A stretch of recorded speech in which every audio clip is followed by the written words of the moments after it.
Mapagpalang araw po muli ay welcome back sa aking YouTube channel. Nako Super Mac, may alam pala kung bakit hinuli ng mga pulis si Tatay Domingo. Yan po ang video na pag-uusapan natin ngayon mga kakalingap. At bago po tayo magsimula sa video na ito ay gusto ko lamang i-shoutout ang ating minamahal na mga viewers at supporters. At muli ay welcome back sa akin YouTube channel. At sa mga sumusuporta sa aking mga video, maraming salamat po.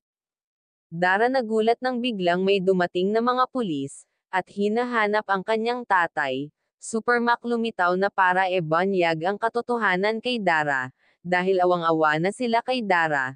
Labis na kasi ito nag-alala sa ama, at maraming katanungan sa isip ng karamihan, bakit nga ba hinahanap si Tatay Domingo ng mga pulis?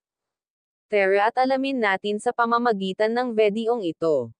Kuya Rab, may pinaplano na pala ito na ibibigay sa tatay ni Dara para may pangkabuhayan ito. Kuya Rab, bilib din sa diskarte ng ating chinitang Dara dahil kaya nitong hatiin ang kanyang oras. At dahil nasanay na si Dara na maging party ng Team Kalingap ay masaya ito at nai-enjoy niya ang mga ginagawa niya sa Team Kalingap.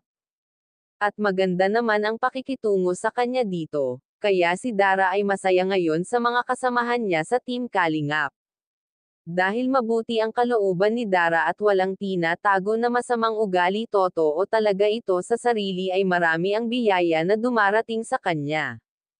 At mahal niya kung ano ang meron siya ngayon, at dahil marami ang tumutulong sa kanya kaya very thankful siya sa mga dumadating na biyaya sa kanya. Kuya Rab, napabilib ni Dara sa ginawang pag-alala sa ama niya. Grabe, maalalahanin na mapagmahal pa ang ating chinitang Dara natin, kaya bilib si Kuya Rab kay Dara dahil sa angkin nitong kabaitan, kaya kung napadaan lamang ako sa wall nyo ay baka pwede paki-subscribe ng aking YouTube channel, at wag nga po pala natin kalilimutan suportahan ang ama ng ating kalingap na si Val Santos Matubang, at hanggang dito na lamang ang ating mixing reaction. Again, maraming salamat sa panonood.